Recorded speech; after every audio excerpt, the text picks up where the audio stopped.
시청자 여러분 안녕하십니까. 지금부터 정권의 안보정론을 시작하겠습니다. 자, 이제 인선 문제가 본격적으로 진행이 되고 있는데요. 지금 막 보도된 동아일보 보도 내용을 보면은 지금 윤석열 대통령은요, 장제원 전 의원을 비서실장으로 사실상 내정하고 강력하게 설득 중에 있고, 장제원 의원의 경우에는 지금 고민에 고민을 거듭하고 있다. 요 보도가 뉴스원의 보도를 통해서 지금 알려지고 있습니다. 자, 그 내용을 말씀을 드리겠고, 그리고 오늘요, 고문단 간담회가 있었어요. 여기에서 이제 쓴소리가 많이 나왔습니다. 여러분들께서 이렇게 알고 계신 이런 쓴소리를 고문단들도 거의 동일하게 가지고 있습니다. 그 가장 핵심은 윤 대통령의 불통, 그리고 이 당정관계, 이 수직관계, 이런 것들이 별로 점수를 따지 못했다. 그리고 우리 국민들은 이 약자에 대한 동정심이 강하다. 이것도 여당이 참패하는데 또 하나의 큰 원인이 됐다. 이런 보도가 나오고 있고요. 박영선이가 이제 오늘 이제 곧 귀국한다. 그러면서 SNS에 올린 글이 지금 언론을 도배하고 있습니다. 자, 이러한 가운데 말이죠. 이러한 가운데 삼성 새로운 뉴스 중 하나는요.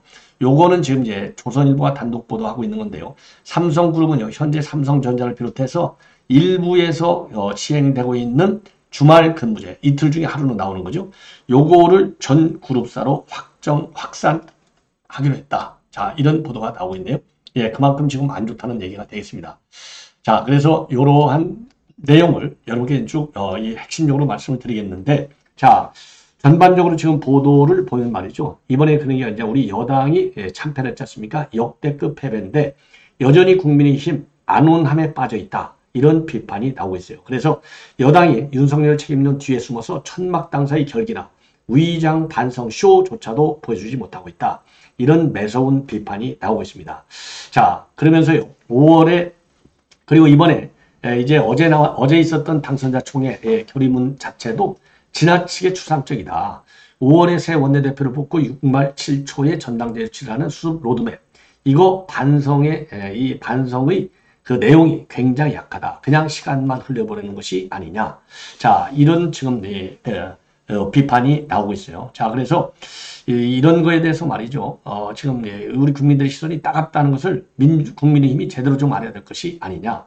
그리고 윤상현 의원도 말이죠. 차기 원내대표를 보면 선거 끝난 이후부터 4주의 시간이 지났는데 한 달 뒤에 거기서 차기 비대위를 끓인다는 것은 말도 안 된다. 그리고 수도권에서 대참패를 했으니까 지금은 반성하고 국민에게 사죄하고 패배를 분석해야 하는 시간인데 관리형 실무형 비대위를 꾸리기보다는 처절한 반성과 자성 그리고 평가를 해야 할 시간 아니냐. 그런 거에 대한 생각이 전혀 없다. 이런 지금 비판을 하고 있어요.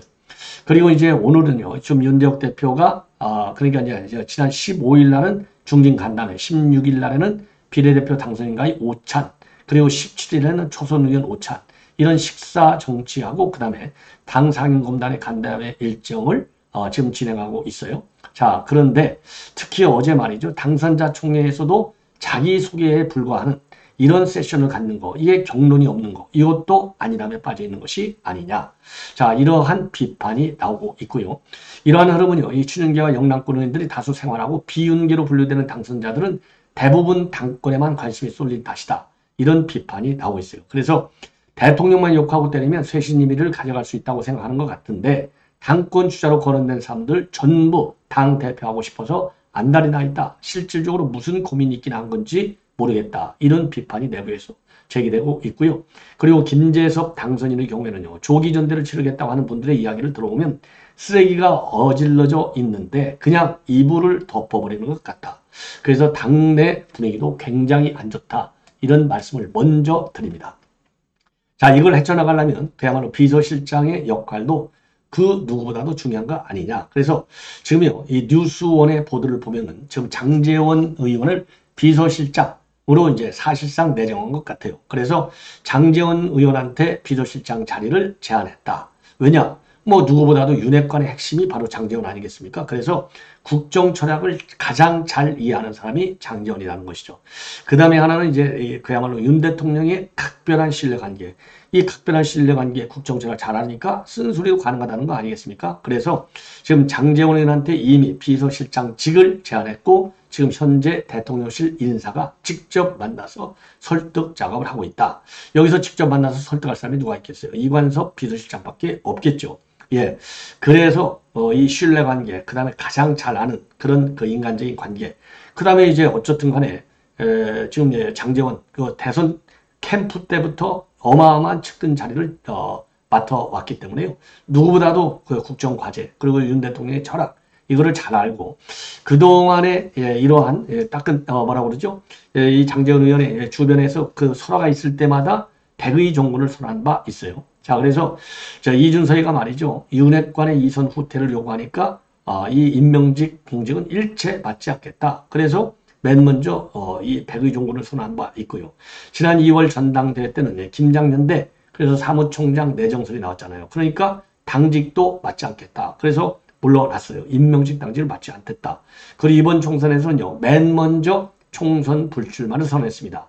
자, 그래서 친윤 핵심 4인방 중에요. 총선에 나서지 않은 사람은 장제원 의원이 유일해요. 자, 그런데 현재 이 비서실장 제안 요청에 대해서 장제원 의원은 아주 명확한 최종적인 입장은 내놓지 않고 있고 고민의 고독을 거듭하고 있다. 이렇게만 알려지고 있어요. 그래서 당 안팎의 분위기를 보면요. 정치적 부담이 될 것을 우려하는 시각이 있는가 보면 오히려 정치적 부담이 작다. 왜? 이미 총선 불출마를 한 번 해서 희생을 했기 때문에 이런 상반되는 그런 평가가 있다고 하는데요. 제가 보기에는요. 아니 어느 사람을 내놓더라도 뭐 비판적인 시각으로 반응이 나오지 않는 사람은 없다. 예. 더군다나 야당이 192석이라고 하는 어마어마한 의석을 가지고 야당의 횡포가 지금 아주 걷잡을 수 없이 세지 않습니까? 그러니 누구를 앉힌 듯 좋은 얘기가 나오겠어요. 그래서 지금 이미 3번씩이나 이 본인이 말이죠. 희생을 한 바 있고 그리고 이제 국정 철학과 신뢰관계가 제일 세다. 이런 측면에서도 지금 사실상 이제 실세 비서실장이 되는 것이죠. 예. 그래서 이 실세 비서실장이 있을 때 당정관계 그리고 이 난국을 헤쳐나가는데 도움이 더 될 가능성이 저는 크다고 봅니다. 자, 그리고 어쨌든 간에 장제원 의원은요. 이 3번의 백의 종군을 했다라고 하는 것은 민심의 이 바램 그리고 민심의 무서움 그리고 바람 이런 거를 다 아는 분 아니겠습니까? 그리고 또 배포도 있어요. 왜냐하면 과기위원장 할 때 이렇게 여러분들 보셨겠지만은요. 이 야당의 거센 반발과 이 비판 요거를 갖다가 몸으로 막아낸 그런 투쟁 능력도 있어요.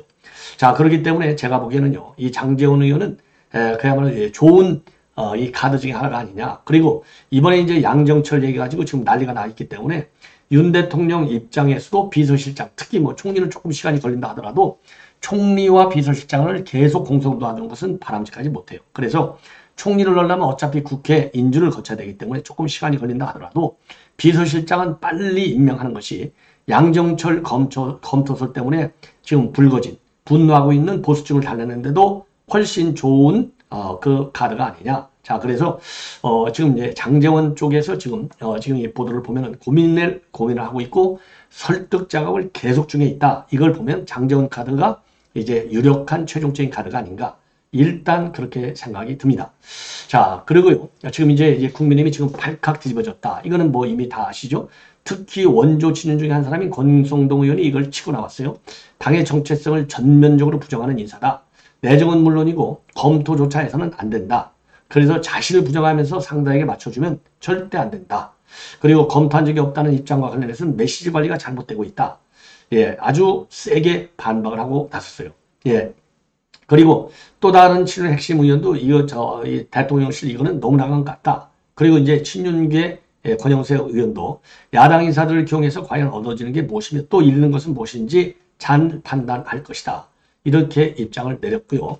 그리고 비윤계 중진도 일부러 흘리는 것도 정도껏 해야 한다. 그런 인사를 할 것이면 대통령이 먼저 탈당을 하라. 예.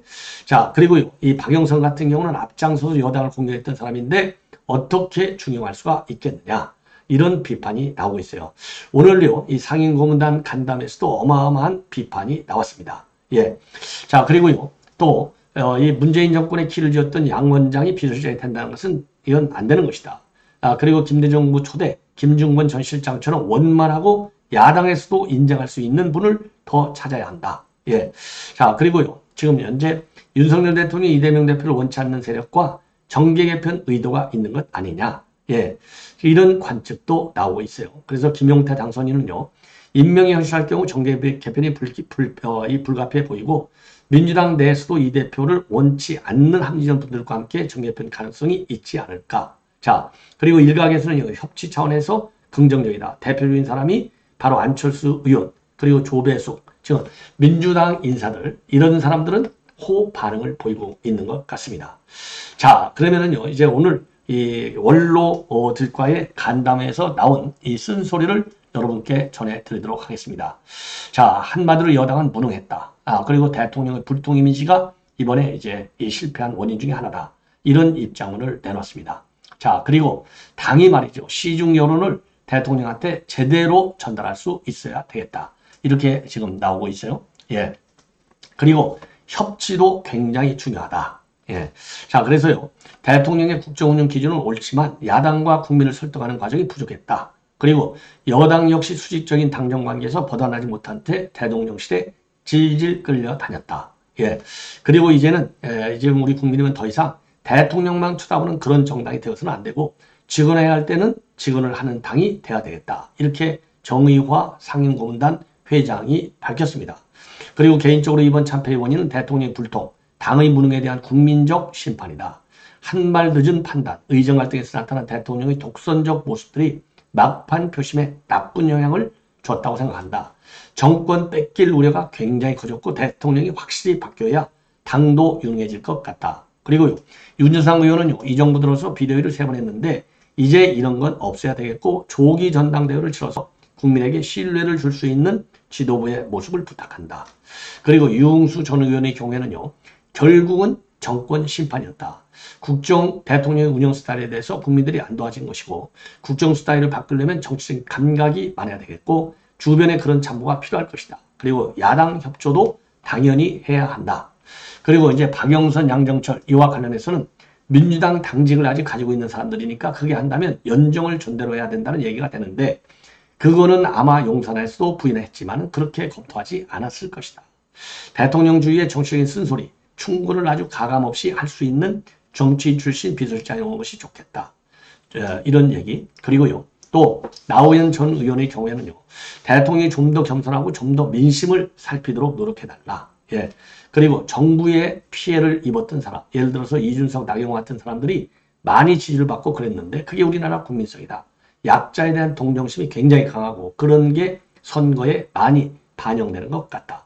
예. 그리고 말이죠. 이재명 대표, 이건 만나야 된다. 과반수 이상의 의석을 가지고 있는 야당 대표인데 그 사람이 사법 리스크가 있다 하더라도 재판 확정될 때까지는 무죄로 인정을 받으니까 상대를 하고 의논을 해야 된다. 이런 입장을 내놨습니다. 그리고요. 지금 향후 지도체제는 윤재옥 원내대표를 중심으로 구성해야 한다는 것이 상임 고문단의 주류 의견인 것으로 알려지고 있습니다. 예. 자, 이 정도로 해서, 지금 상임, 원로 고문들, 얘기를 이제 말씀을 드렸고요. 이번에 양정철, 그 다음에 박영선, 이런 얘기와 관련해서 야권에서는 일제히 반발하고 있어요. 이건 여론 또복이다. 야당 파괴 공작이다. 자, 그래서 이 홍익표도 말이죠. 던져보고 여론 반응이 괜찮으면 그대로 진행시키고 아니면 낙마시키기 위해서 의도적으로 소식을 흘린 것이다. 당사자들과 제대로 협의가 된 것 같지도 않고 양 원장은 제안받은 것조차 없다고 말하고 있는데 양 원장의 경우에 문재인 전 대통령의 제안도 거절했던 것을 고려하면 추적하지 않을 것이다. 그리고 박지원의 경우에는요. 이것도 그냥 반응을 보려고 또 본 것이 아니겠느냐. 그래서 일부러 수락을 안 할 사람들 얘기를 자꾸 흘리면서 결국 자기 사람을 쓰려는 의도다. 그래서 대통령실이 의도적으로 이제 흘린 것 아니냐. 그리고 모두 대통령과는 친한 사이다. 예. 추미애 반응도 궁금하시죠? 박근혜 정부 탄핵 직전 분위기를 진정시키기 위해서 노무현 정부에서 정책실장을 지냈던 김병주 씨를 총리로 지명했던 거하고 유사하다. 그러나 국회 동의도 얻어내지 못하고 실패했고 박근혜 정부가 탄핵으로 마무리됨으로써 총리 한 사람이 들어가서 뭘 바꾸지는 못한다는 것이 증명됐기 때문에 박영선이가 받아들일 것 같지 않다. 그리고 양정철이가 비서실장이 되면은 가교가 될 수 있지 않느냐. 그런 거는 관련해서 그거는 민심이 또 받쳐줘야 된다. 그렇게 현 정부와 전 정부의 가교가 중요하겠느냐. 비판적 시각을 내놓고 있어요. 자, 그래서 여당은 여당대로 이 당의 전체성을 전면으로 부인하는 그런 취지에서 아주 굉장히 당혹스러워하고 부글부글 끓고 있고요. 야당은 야당대로 또 부글부글 끓고 있습니다. 자, 그런데 이제 문제는 뭐냐?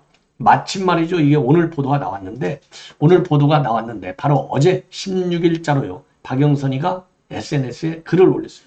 이제 하버드 리포트를 마무리할 시점이다. 학기는 6월 말까지지만 5월, 6월에 책 반도체 주권과 관련 강의가 몇 차례 있어서 조국 일찍 기록한다. 그래서 지난 1년 3개월 동안 선임 연구로 보낸 이곳 케임브리지에서의 시간과 삶은 캠퍼스의 젊음, 열정 관계했던 너무나 좋은 경험이었다.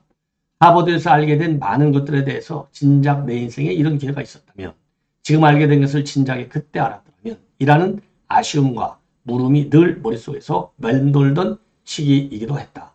그래서 많은 것들을 돌아볼 수 있었던 소중한 기회였다. 곧 한국에서 뵙겠다. 자, 이래서 말이죠. 이래서 지금 이 박영선의 총리설과 이러한 입장문이 맞물려서 이 파장이 더 커지고 있다. 이렇게 보여집니다. 자, 이번에는 이제 이 삼성 얘기를 좀 하겠는데요.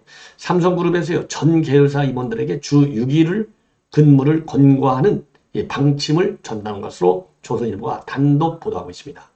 자, 그래서요, 지금 이제 삼성 SDI, 삼성전기, 삼성 SDS, 삼성 디스플레이 등 계열사 임원들에게 주말 이틀 중에 하루는 출근해서 근무하라. 이런 지침이 내려갔다고 합니다. 그래서 삼성 임원들이요, 이미 잡아놨던 주말 약속을 취소하느라고 지금 난리를 피우고 있다고 그래요. 그래서 이러한 이 근무 방침은 주 6일 근무 방침이 이제 최근에 이건 전달이 됐는데 공문 대신에 구두로 내용을 전달하거나 임원들의 단체 채팅방 또 이메일을 통해서 전달이 된 것으로 알려지고 있습니다. 자, 이건 뭐 당연히 지금 현재 삼성전자 상황이 굉장히 안 좋은 건 뭐 우리 국민 모두가 다 아는 거 아니에요? 자, 그렇기 때문에 위기 극복에 모두 동참해야 되겠다. 이런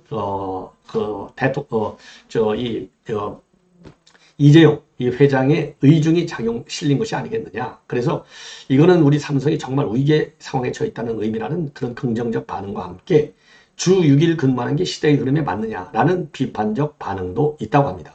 그래서 어쨌든 간에요, 임원 주 6일 근무 권고가 전파되면서 부장급 이하 직원들이 절대 동원돼서는 안 된다는 지침도 함께 전달됐다고 하는데요. 글쎄요, 당연히 한국 사람들이 일하려면 밑에서 어느 정도 받침이 또 있어야 되겠죠. 이게 연쇄 반응을 일으킬 가능성이 매우 큰 것이 아니냐.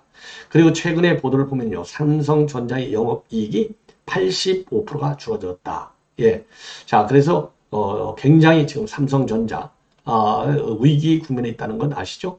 그래서 전년 대비 85%나 영업이익이 전달됐다는, 줄어들었다는 겁니다. 그래서 작년 이 기준으로 보면 영업이익이 6조 6,500원을 기록했는데요. 이거는 2022년도에 43조 4천억보다 무려 84.86%나 줄었다는 겁니다. 그리고 삼성전자 연간 영업이익이 10조 원 아래로 떨어진 것은 글로벌 금융위기가 왔던 2008년 이후에 15년 만에 처음이라는 겁니다. 이 정도로 위기가 지금 굉장히 크게 작동하고 있다는 것이죠. 자, 그래서 이러한 이 삼성 위기의식이 결국은 주 5일 근무제에 불을 붙인 것이 아니냐, 이렇게 판단이 됩니다. 자, 시청자 여러분, 이렇게 해서 본 방송을 마치겠습니다. 여러분, 제 방송 많이 시청해 주셔서 고맙고요. 여러분들의 많은 격려, 댓글, 그리고 또 시청을 부탁드리겠습니다. 대단히 고맙습니다.